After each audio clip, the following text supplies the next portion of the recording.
पोषक पदार्थ न्यूट्रिएंट्स वे पदार्थ जो जीवों में विभिन्न प्रकार के जैविक कार्यों के संचालन एवं संपादन के लिए आवश्यक होते हैं, पोषक पदार्थ न्यूट्रिएंट्स कहलाते हैं। उपयोगिता के आधार पर ये पोषक पदार्थ 4 प्रकार के होते हैं। 1. ऊर्जा उत्पादक। वे पोषक पदार्थ जो ऊर्जा उत्पन्न करते हैं, जैसे वसा एवं कार्बोहाइड्रेट। 2. उपापचयी नियंत्रक। वे पोषक पदार्थ जो शरीर की विभिन्न उपापचयी क्रियाओं के लिए नियंत्रण करते हैं, जैसे विटामिन, लवण एवं जल। 3. वृद्धि तथा निर्माण कार्य। वे पोषक पदार्थ जो शरीर की वृद्धि एवं शरीर की टूट फूट की मरम्मत का कार्य करते हैं, जैसे प्रोटीन। 4. आनुवंशिक पदार्थ। वे पोषक पदार्थ जो आनुवंशिक गुणों को एक पीढ़ी से दूसरी पीढ़ी में ले जाते हैं, जैसे न्यूक्लिक अम्ल। मनुष्य के शरीर में विभिन्न कार्यों के लिए इन पोषक पदार्थों की आवश्यकता होती है। 1. कार्बोहाइड्रेट। 2. प्रोटीन। 3. वसा। 4. विटामिन। 5. न्यूक्लिक अम्ल। 6. खनिज लवण और 7. जल। 1. कार्बोहाइड्रेट। कार्बन, हाइड्रोजन और ऑक्सीजन के 1:2:1 के अनुपात से मिलकर बने कार्बनिक पदार्थ कार्बोहाइड्रेट कहलाते हैं। शरीर की ऊर्जा की आवश्यकता की 50 से 75% मात्रा की पूर्ति इन्हीं पदार्थों के द्वारा की जाती है। 1 ग्राम ग्लूकोज की पूर्ण ऑक्सीकरण से 4.2 किलो कैलोरी ऊर्जा प्राप्त होती है। कार्बोहाइड्रेट 3 प्रकार के होते हैं: मोनोसेकेराइड, डाइसेकेराइड्स और पॉलीसेकेराइड्स। मोनोसेकेराइड्स ये कार्बोहाइड्रेट की सबसे सरल अवस्था है, जैसे ग्लूकोज, ग्लैक्टोज, मैनोज, ट्रायोज आदि। डाइसेकेराइड्स समान या भिन्न मोनोसेकेराइड्स के 2 अणुओं के संयोजन से एक डाइसेकेराइड बनता है, जैसे माल्टोज, सुक्रोज एवं lactose. Glucose plus glucose equals to maltose, glucose plus galactose equals to lactose, glucose plus fructose equals to sucrose. और पॉलीसेकेराइड्स मोनोसेकेराइड्स के कई अणुओं के मिलने से लंबी श्रृंखला वाली अघुलनशील पॉलीसेकेराइड्स का निर्माण होता है। ये आर्थ्रोपोडा के बाह्य कंकाल एवं सेल्यूलोज में पाया जाता है। इसके अन्य उदाहरण हैं स्टार्च, ग्लाइकोजन, काइटिन आदि। कार्बोहाइड्रेट के प्रमुख कार्य: 1. ऑक्सीकरण द्वारा शरीर की ऊर्जा की आवश्यकता को पूरा करना। 2. शरीर में भोजन संचय की तरह कार्य करना। 3. विटामिन सी का निर्माण करना। 4. न्यूक्लिक अम्लों का निर्माण करना और 5. जंतुओं के बाह्य कंकाल का निर्माण करना। कार्बोहाइड्रेट के प्रमुख स्रोत: गेहूं, चावल, मक्का, बाजरा, आलू, शकरकंद और शलजम। 2. प्रोटीन। प्रोटीन शब्द का सर्वप्रथम प्रयोग जे बर्जेलियस ने किया था। ये एक जटिल कार्बनिक यौगिक है जो 20 अमीनो अम्लों से मिलकर बना होता है। मानव शरीर का लगभग 15% भाग प्रोटीन से ही निर्मित होता है। ऊर्जा उत्पादन एवं शरीर की मरम्मत दोनों कार्यों के लिए प्रोटीन उत्तरदायी होता है। मनुष्य के शरीर में 20 प्रकार के प्रोटीन्स की आवश्यकता होती है, जिसमें से 10 का संश्लेषण उसका शरीर स्वयं करता है तथा शेष 10 भोजन के द्वारा प्राप्त होते हैं। प्रोटीन के प्रकार: 1. सरल प्रोटीन। वे प्रोटीन्स जो केवल अमीनो अम्लों के बने होते हैं सरल प्रोटीन कहलाते हैं। उदाहरण एल्ब्यूमिन्स, ग्लोब्युलिन्स, हिस्टोन इत्यादि। 2. संयुग्मी प्रोटीन। वे प्रोटीन जिनके अणुओं के साथ समूह भी जुड़े रहते हैं संयुग्मी प्रोटीन कहलाते हैं। उदाहरण क्रोमोप्रोटीन, ग्लाइकोप्रोटीन आदि। और 3. व्युत्पन्न प्रोटीन्स। वे प्रोटीन जो प्राकृतिक प्रोटीन के जलीय अपघटन से बनते हैं व्युत्पन्न प्रोटीन कहलाते हैं। उदाहरण प्रोटीन्स, पेप्टोन, पेप्टाइड आदि। प्रोटीन के महत्वपूर्ण कार्य: 1. ये कोशिकाओं, जीवद्रव्य एवं ऊतकों के निर्माण में भाग लेते हैं। 2. ये शारीरिक वृद्धि के लिए आवश्यक हैं। इनकी कमी से शारीरिक विकास रुक जाता है। बच्चों में प्रोटीन की कमी से क्वाशियोरकर एवं मैरस्मस नामक रोग हो जाता है। 3. आवश्यकता पड़ने पर ये शरीर को ऊर्जा देते हैं। 4. ये जैव उत्प्रेरक एवं जैविक नियंत्रक के रूप में कार्य करते हैं। 5. आनुवंशिकी लक्षणों के विकास का नियंत्रण करते हैं। और 6, ये संवहन में भी सहायक होते हैं। क्वाशियोरकर, इस रोग में बच्चों का हाथ पांव दुबले हो जाते हैं और पेट बाहर की ओर निकल आता है। मैरस्मस, इस रोग में बच्चों की मांसपेशियां ढीली हो जाती हैं। 3, वसा फैट्स। वसा कोलेस्ट्रॉल एवं वसीय अम्ल का एक एस्टर होती है। इसमें कार्बन, हाइड्रोजन एवं ऑक्सीजन विभिन्न मात्राओं में उपस्थित रहते हैं। वसा सामान्यतः 20 डिग्री सेंटीग्रेड ताप पर ठोस अवस्था में होते हैं, परंतु यदि वे इस ताप पर द्रव अवस्था में हों तो उन्हें तेल कहते हैं। वसा अम्ल 2 प्रकार के होते हैं, संतृप्त तथा असंतृप्त। असंतृप्त वसा अम्ल मछली के तेल एवं वनस्पति तेलों में मिलते हैं। केवल नारियल का तेल तथा ताड़ का तेल, पाम ऑयल संतृप्त तेल के उदाहरण हैं। 1 ग्राम वसा से 9.3 किलो कैलोरी ऊर्जा उत्पन्न होती है। सामान्यतः एक वयस्क व्यक्ति को 20 to 30% ऊर्जा वसा से प्राप्त होनी चाहिए।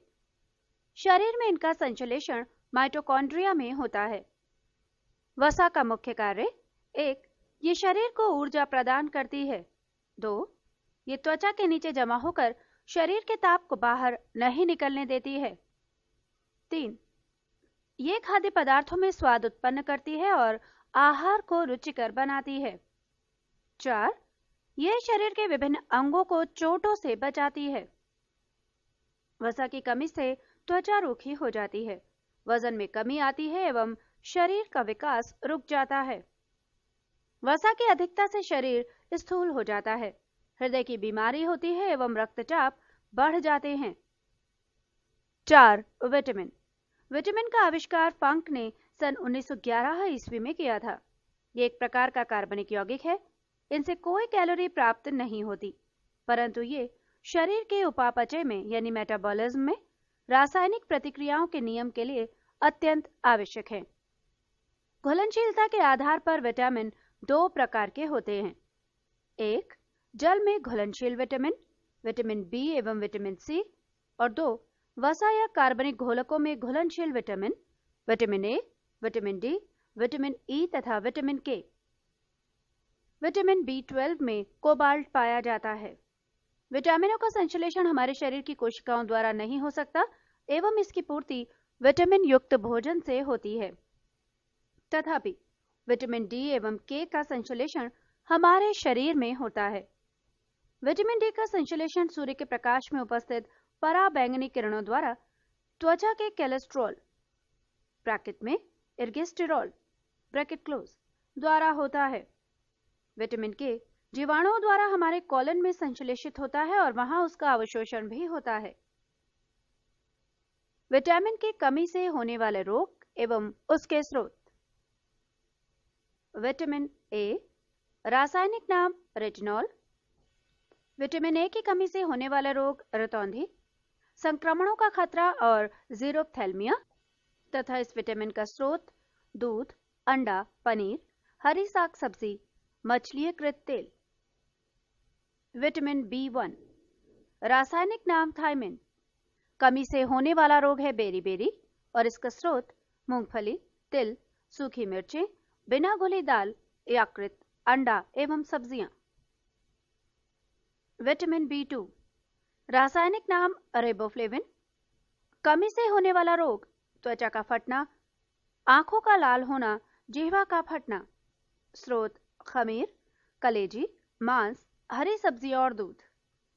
विटामिन B3, रासायनिक नाम पेंटोथेनिक अम्ल। कमी से होने वाले रोग हैं बाल सफेद होना और मंदबुद्धि होना। स्रोत मांस, दूध, मूंगफली, गन्ना और टमाटर। विटामिन B5, रासायनिक नाम निकोटिनामाइड या नियासिन। कमी से होने वाला रोग पेलाग्रा, त्वचा दाद या 4D सिंड्रोम। स्रोत मांस, मूंगफली, आलू, टमाटर, पत्ती वाली सब्जियां। विटामिन B6, रासायनिक नाम पायरिडॉक्सिन। कमी से होने वाला रोग एनीमिया और त्वचा रोग। स्रोत है यकृत, मांस और अनाज। विटामिन B7, रासायनिक नाम बायोटीन। कमी से होने वाले रोग हैं लकवा, शरीर में दर्द और बालों का गिरना। स्रोत हैं मांस, अंडा, यकृत तथा दूध। Vitamin B12। रासायनिक नाम साइनोकाबालमिन। कमी से होने वाला रोग एनीमिया और पांडु रोग। स्रोत मांस, कलेजी और दूध। फोलिक अम्ल। रासायनिक नाम टेरोइल ग्लूटामिक। कमी से होने वाले रोग एनीमिया और पेचिश रोग। स्रोत है दाल, यकृत, सब्जियां, अंडा तथा सेम। Vitamin C. रासायनिक नाम एस्कॉर्बिक एसिड। कमी से होने वाला रोग स्कर्वी, मसूड़ों का फूलना।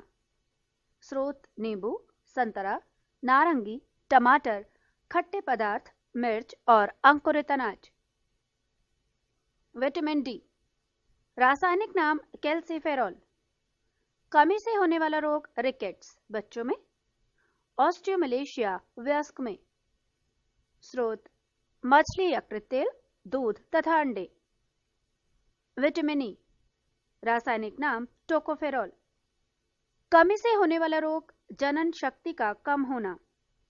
स्रोत पत्ती वाली सब्जियां, दूध, मक्खन, अंकुरित गेहूं और वनस्पति तेल। और विटामिन के। रासायनिक नाम फिलोक्विनोन। कमी से होने वाला रोग रक्त का थक्का न बनना। स्रोत टमाटर, हरी सब्जियां, आंतों में भी उत्पन्न होता है। 5. न्यूक्लिक अम्ल, न्यूक्लिक एसिड।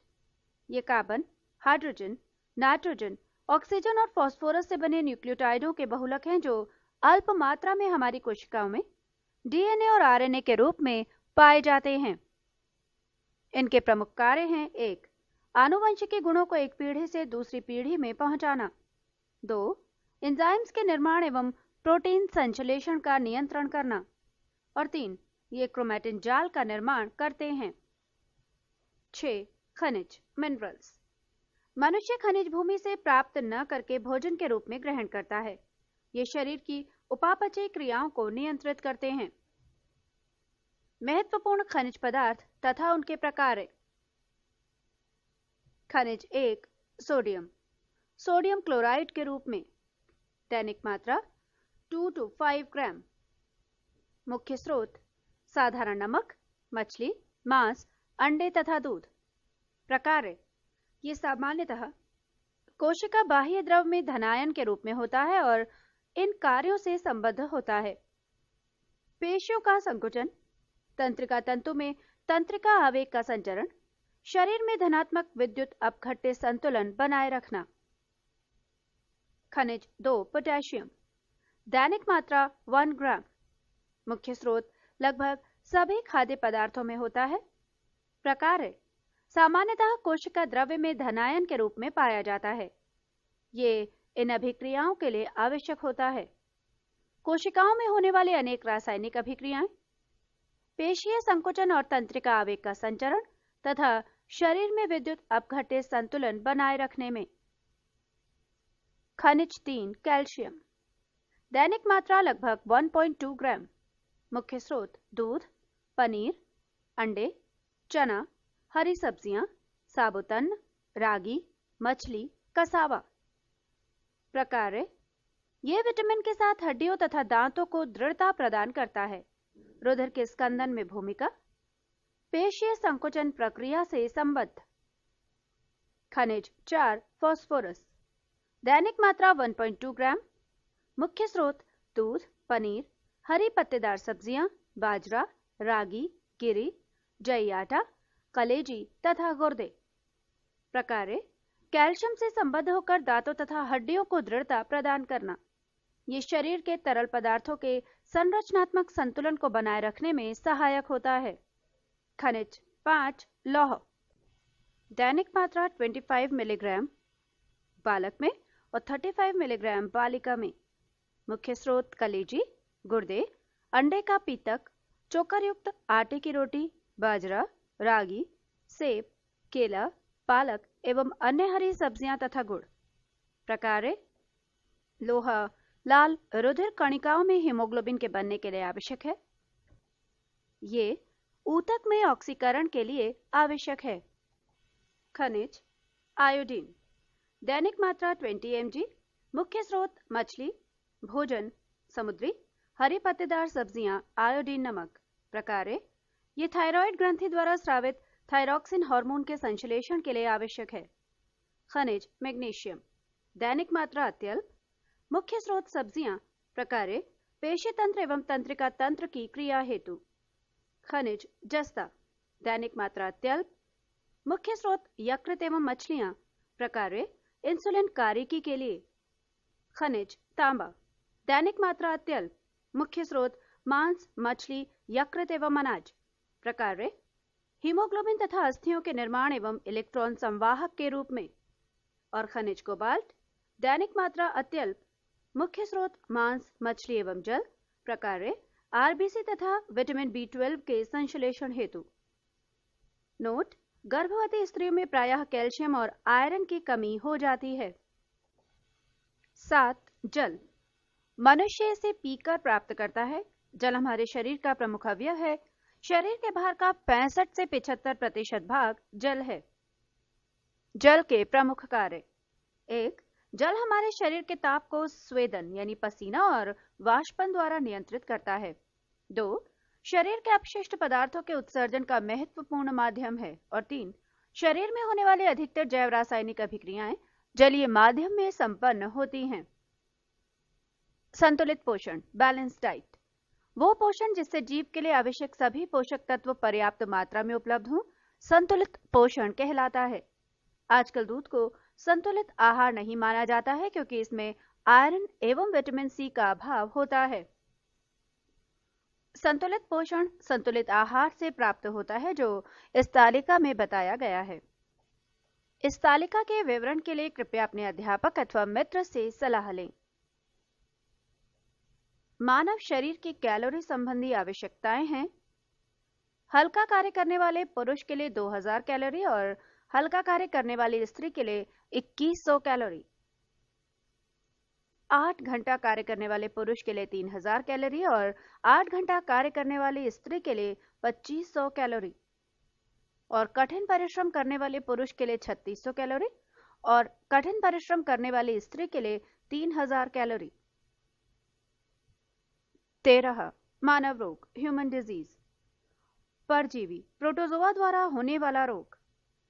रोग 1. मलेरिया, प्रभावित अंग तिल्ली एवं आरबीसी, परजीवी प्लाज्मोडियम, वाहक मच्छर मादा एनोफ्लीज और लक्षण ठंड के साथ बुखार। रोग 2. पायरिया, प्रभावित अंग मसूड़े, परजीवी एंटमा जिंजिविलिस, लक्षण मसूड़ों से रक्त का निकलना। रोग 3. सोने की बीमारी, प्रभावित अंग मस्तिष्क, परजीवी ट्रिपेनोसोमा, वाहक मच्छर सीसी मक्खी, लक्षण बहुत नींद के साथ बुखार। रोग 4. पेचिश, प्रभावित अंग आंत, परजीवी एंटमीबा हिस्टोलिटिका, लक्षण श्लेष्मा एवं खून के साथ दस्त। और रोग 5. कालाजार, प्रभावित अंग अस्थि मज्जा, परजीवी लिशमैनिया डोनावानी, वाहक मच्छर बालू मक्खी और लक्षण तेज बुखार। मिक्कुलाच ने 1827 ईस्वी में सर्वप्रथम मलेरिया शब्द का प्रयोग किया। लेवरन 1880 ईस्वी में। इन्होंने मलेरिया से पीड़ित व्यक्ति के रुधिर में मलेरिया परजीवी प्लाज्मोडियम की खोज की। रोनाल्ड रॉस ने 1887 ईस्वी में मलेरिया परजीवी द्वारा मलेरिया होने की पुष्टि की तथा बताया कि मच्छर इसका वाहक है। जीवाणु, बैक्टीरिया के द्वारा होने वाले रोग। टिटनेस, प्रभावित अंग तंत्रिका तंत्र, जीवाणु का नाम क्लोस्ट्रीडियम टिटनी, लक्षण तेज बुखार, शरीर में ऐंठन, जबड़े का बंद होना।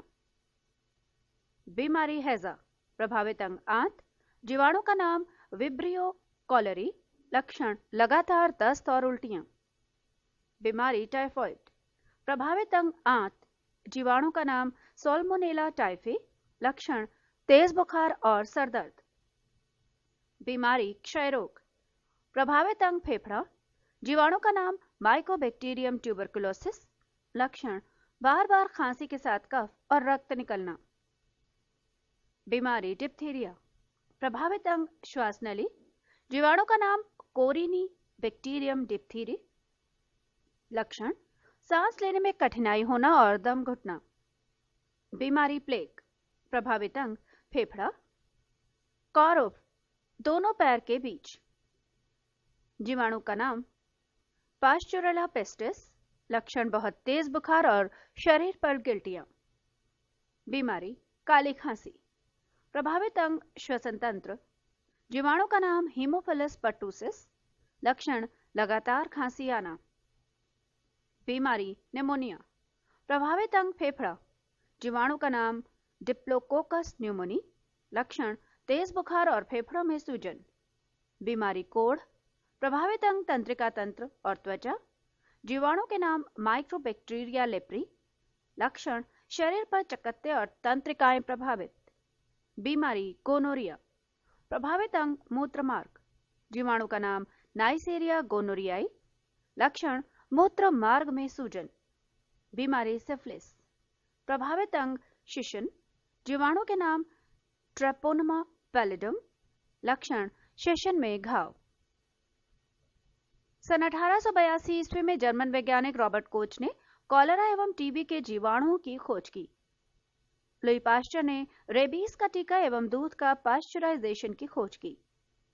बच्चों को डीपीटी टीका उन्हें डिप्थीरिया, काली खांसी और टिटनेस रोग प्रतिरक्षण के लिए दिया जाता है। हेलमिंथिस द्वारा होने वाली बीमारी। 1. अतिसार डायरिया।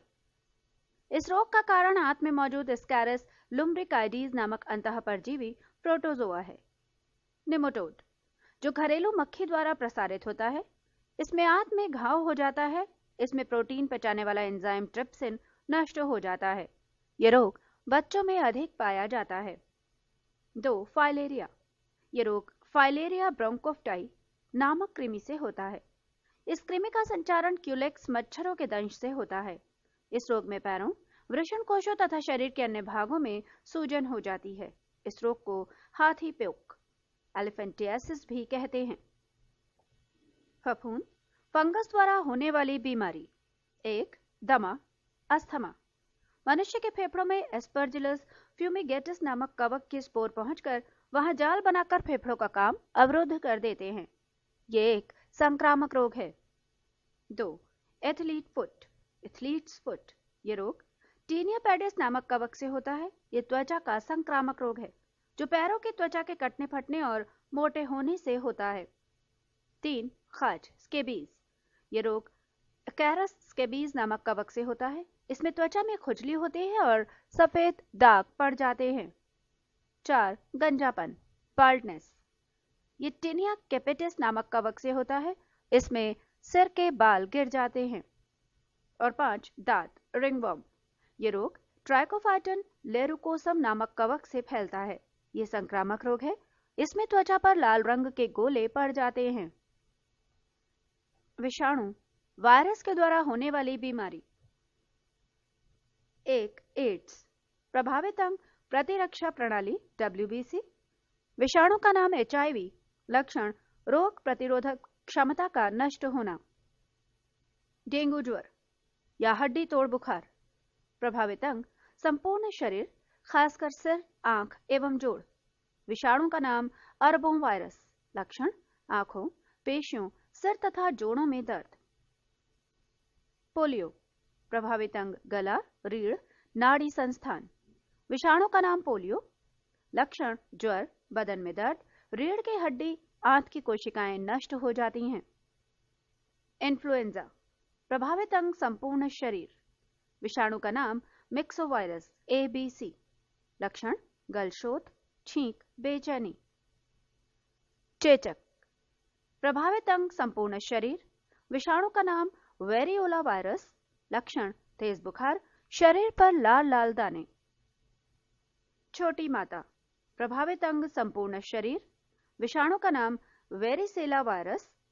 लक्षण हल्का बुखार और शरीर पर पित्तिकाएं। गलसोथ। प्रभावित अंग पैराथायरॉइड ग्रंथि। विषाणु का नाम अज्ञात। लक्षण ज्वर के साथ मुंह खोलने में कठिनाई। खसरा। प्रभावित अंग संपूर्ण शरीर। विषाणु का नाम मोरबिली वायरस। लक्षण शरीर पर लाल दाने। ट्रैकोमा, प्रभावित अंग आंख, विषाणु का नाम अज्ञात, लक्षण आंखें लाल होना और आंख में दर्द।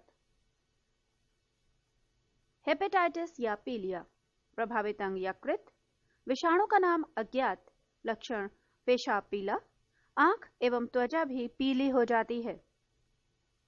रेबीज, प्रभावित अंग तंत्रिका तंत्र, विषाणु का नाम रेब्डोवायरस, लक्षण रोगी पागल हो जाता है, जीभ बाहर निकालता है।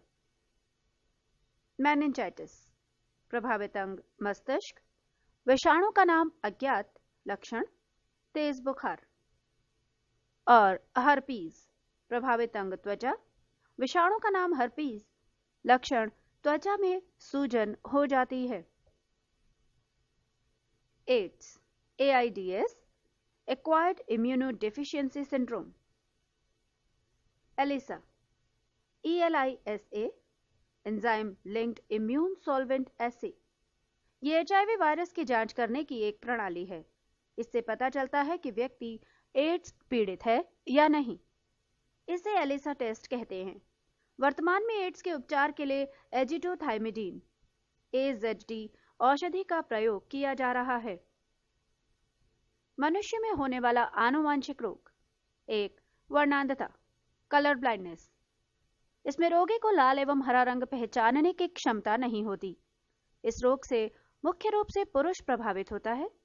स्त्रियों में यह तभी होता है जब इसके दोनों गुणसूत्र XX प्रभावित हों। इस रोग की वाहक स्त्रियां होती हैं। 2, हीमोफीलिया। इस रोग में व्यक्ति में चोट लगने पर आधा घंटे से 24 घंटे, सामान्य समय औसतन 2 से 5 मिनट तक रक्त का थक्का नहीं बनता। यह मुख्यतः पुरुषों में होता है। स्त्रियों में यह रोग तभी होता है जब इसके दोनों गुणसूत्र XX प्रभावित हों। इस रोग की वाहक स्त्रियां हैं। हेल्डन का मानना है कि यह रोग ब्रिटेन की महारानी विक्टोरिया से प्रारंभ हुआ। 3, टर्नर सिंड्रोम। यह रोग स्त्रियों में होता है। इस रोग से ग्रसित स्त्रियों में गुणसूत्रों की संख्या 45 होती है। इसमें शरीर अल्प विकसित, कद छोटा और वक्ष चपटा होता है। जननांग प्रायः अविकसित होता है, जिससे वे बांझ यानी स्टेराइल होती हैं। 4, क्लिनेफेल्टर सिंड्रोम। यह रोग पुरुषों में होता है। इस रोग से ग्रसित पुरुषों में गुणसूत्रों की संख्या 47 होती है। इसमें पुरुषों का वृषण अल्प विकसित एवं स्तन स्त्रियों के समान विकसित हो जाता है। इस रोग से ग्रसित पुरुष नपुंसक होता है। 5, डाउन सिंड्रोम। इसे मैंगोलिज्म भी कहते हैं। इस रोग से ग्रसित रोगी मंदबुद्धि, आंखें टेढ़ी, जीभ मोटी तथा अनियमित शारीरिक ढांचा होता है। 6, पटाउ सिंड्रोम। इसमें रोगी का ऊपर का होंठ बीच से कट जाता है, तालू में दरार, क्लेफ्ट प्लेट हो जाता है। इस रोग में रोगी मंदबुद्धि, नेत्र रोग आदि से प्रभावित हो सकता है। कुछ अन्य रोग। 1, पक्षाघात या लकवा, पैरालिसिस। इस रोग में कुछ ही मिनटों में शरीर के आधे भाग को लकवा मार जाता है। जहां पक्षाघात होता है वहां की तंत्रिकाएं निष्क्रिय हो जाती हैं। इसका कारण अधिक रक्तदाब के कारण मस्तिष्क की कोई धमनी का फट जाना अथवा मस्तिष्क को अपर्याप्त रक्त की आपूर्ति होना है। 2, एलर्जी। कुछ वस्तु जैसे धूल, धुआं, रसायन, कपड़ा, सर्दी किन्हीं विशेष व्यक्तियों के लिए हानिकारक हो जाते हैं और उनके शरीर में विपरीत क्रिया होने लगती है, जिससे अनेक बीमारियां हो जाती हैं। खुजली, फोड़ा, फुंसी, शरीर में सूजन आ जाना, काला दाग, एक्जिमा आदि एलर्जी के उदाहरण हैं। 3, शाइज़ोफ्रेनिया। ये मानसिक रोग है जो प्रायः युवा वर्ग में होता है। ऐसा रोगी कल्पना को ही सत्य समझता है, वास्तविकता को नहीं। ऐसे रोगी आलसी, अलगावहीन, आवेशहीन होते हैं। विद्युत आक्षेप चिकित्सा इसमें काफी सहायक होती है। 4, मिर्गी, एपिलेसी। इसे अपस्मार रोग भी कहते हैं। यह मस्तिष्क के आंतरिक रोगों के कारण होती है। इस रोग में जब दौरा पड़ता है तो मुंह से झाग निकलता है और मल पेशाब भी निकलता है। और 5, डिप्लोपिया। ये रोग आंख के मांसपेशियों के पक्षाघात यानी पैरालिसिस के कारण होता है। 14, विविध चिकित्सा संबंधी आविष्कार। विटामिन आविष्कारक फंक, विटामिन बी आविष्कारक मैकुलन, विटामिन डी आविष्कारक हॉपकिंस, स्ट्रेप्टोमाइसिन आविष्कारक बॉम्समैन, होम्योपैथी आविष्कारक हैनीमैन, ओपन हार्ट सर्जरी आविष्कारक वॉल्ट ललीलेहल, प्रथम परख नली शिशु आविष्कारक एडवर्ड्स एवं स्टेप्टो, एंटीजन आविष्कारक लेटस्टीनर, क्लोरोफॉर्म आविष्कारक हैरिसन तथा सिम्पसन, टेरामाइसिन आविष्कारक फिनेल, डायबिटीज आविष्कारक बेटिंग, पोलियो वैक्सीन आविष्कारक जॉन ई सॉल्क, बैक्टीरिया आविष्कारक ल्यूबिनहॉक, आरएनए आविष्कारक जेम्स वॉटसन तथा आर्थर अर्क, मलेरिया परजीवी और चिकित्सा आविष्कारक रोनाल्ड रॉस, विटामिन ए आविष्कारक मैकुलन, विटामिन सी आविष्कारक होलकट, सल्फा ड्रग्स आविष्कारक डॉग मैंक, हृदय प्रत्यारोपण आविष्कारक क्रिश्चियन बर्नार्ड, लिंग हार्मोन आविष्कारक स्टेनॉच, गर्भ निरोधक गोलियां आविष्कारक पिनकस, इलेक्ट्रोकार्डियोग्राफ आविष्कारक आइनियोवन, इंसुलिन आविष्कारक बेटिंग, चेचक का टीका आविष्कारक एडवर्ड जेनर, टीबी बैक्टीरिया आविष्कारक रॉबर्ट कोच, पेनिसिलिन आविष्कारक अलेक्जेंडर फ्लेमिंग, बीसीजी आविष्कारक यूरिन कॉलमिट, रक्त परिवर्तन आविष्कारक कार्ल लैंडस्टीनर, डीएनए आविष्कारक जेम्स वॉटसन तथा क्रिक, पेचिश तथा प्लेग की चिकित्सा आविष्कारक किटाजाटो। महत्वपूर्ण जानकारियां, इंपॉर्टेंट इंफॉर्मेशंस।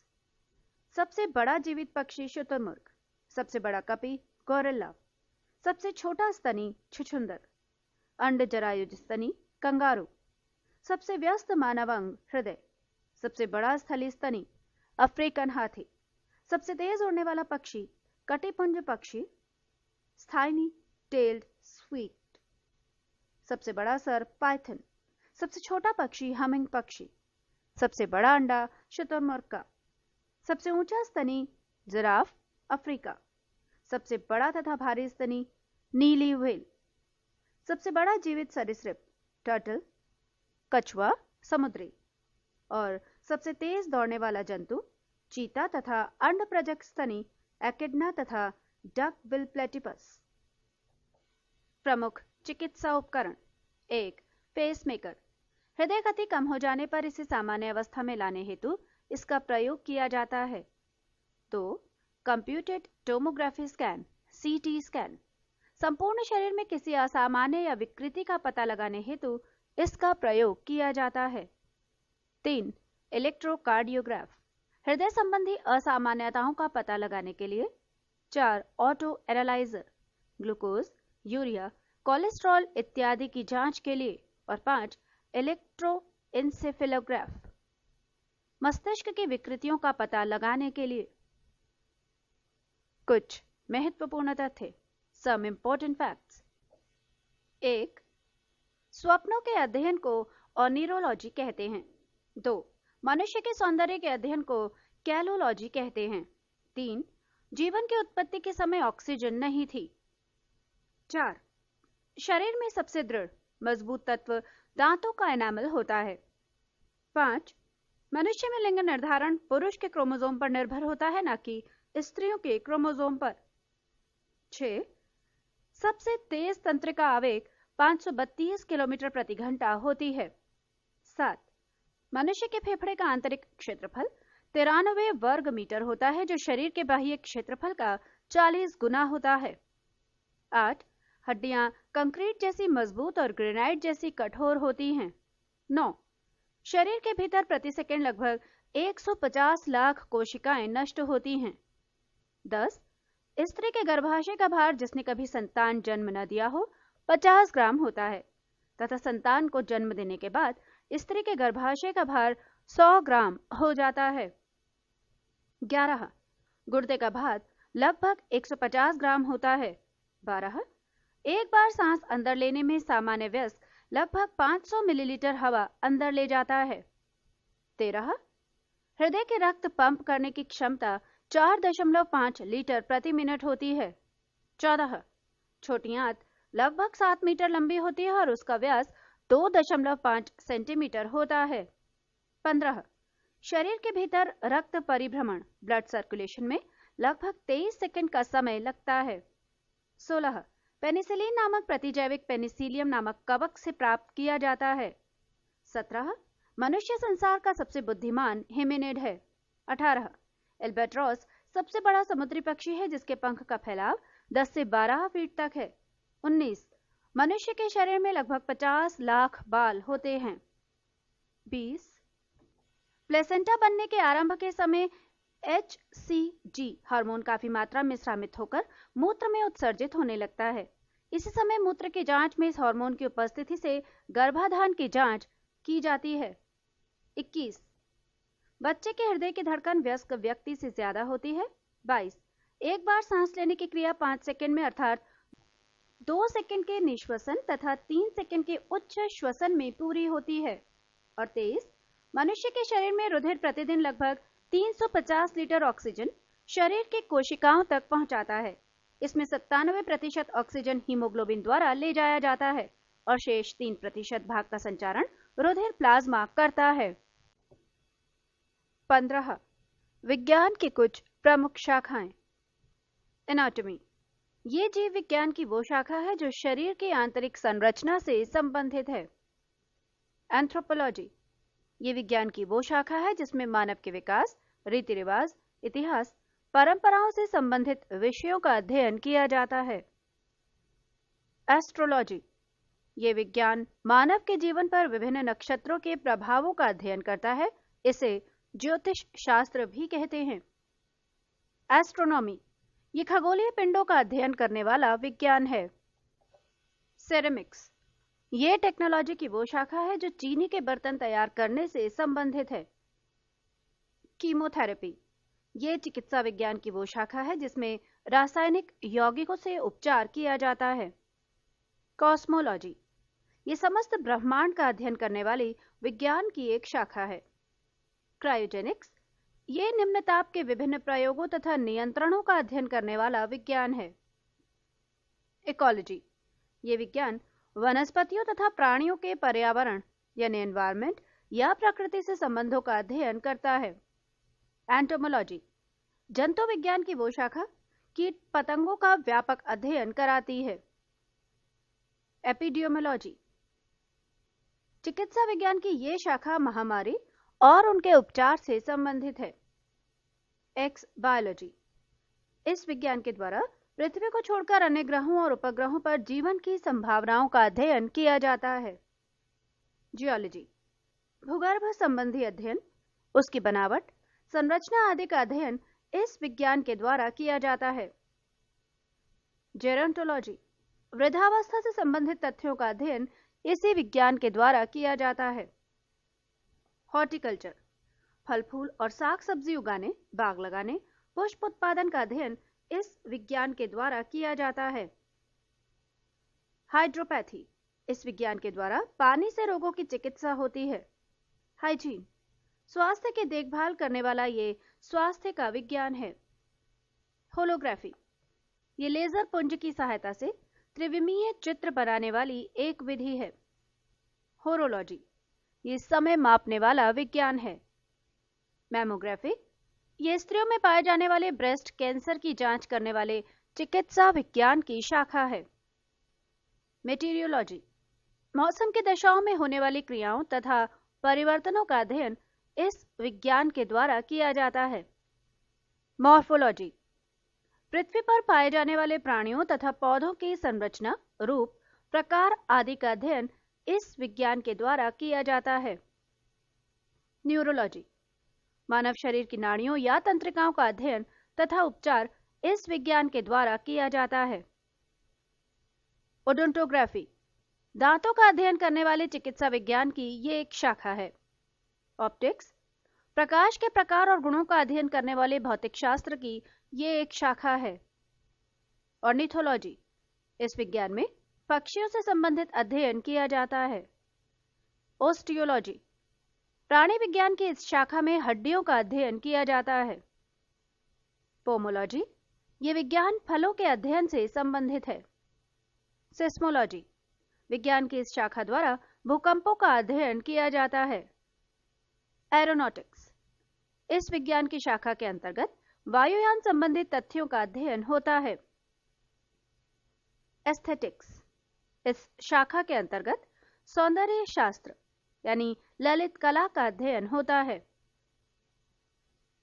एग्रोस्टोलॉजी, ये घासों से संबंधित विज्ञान की शाखा है।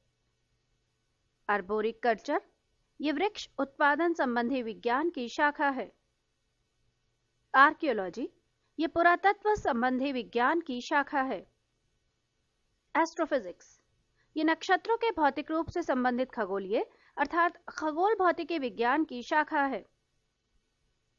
कैलिस्थेनिक्स, इस शाखा के अंतर्गत शारीरिक सौंदर्य एवं शक्तिवर्धक व्यायामों की विधियों संबंधी ज्ञान का अध्ययन होता है।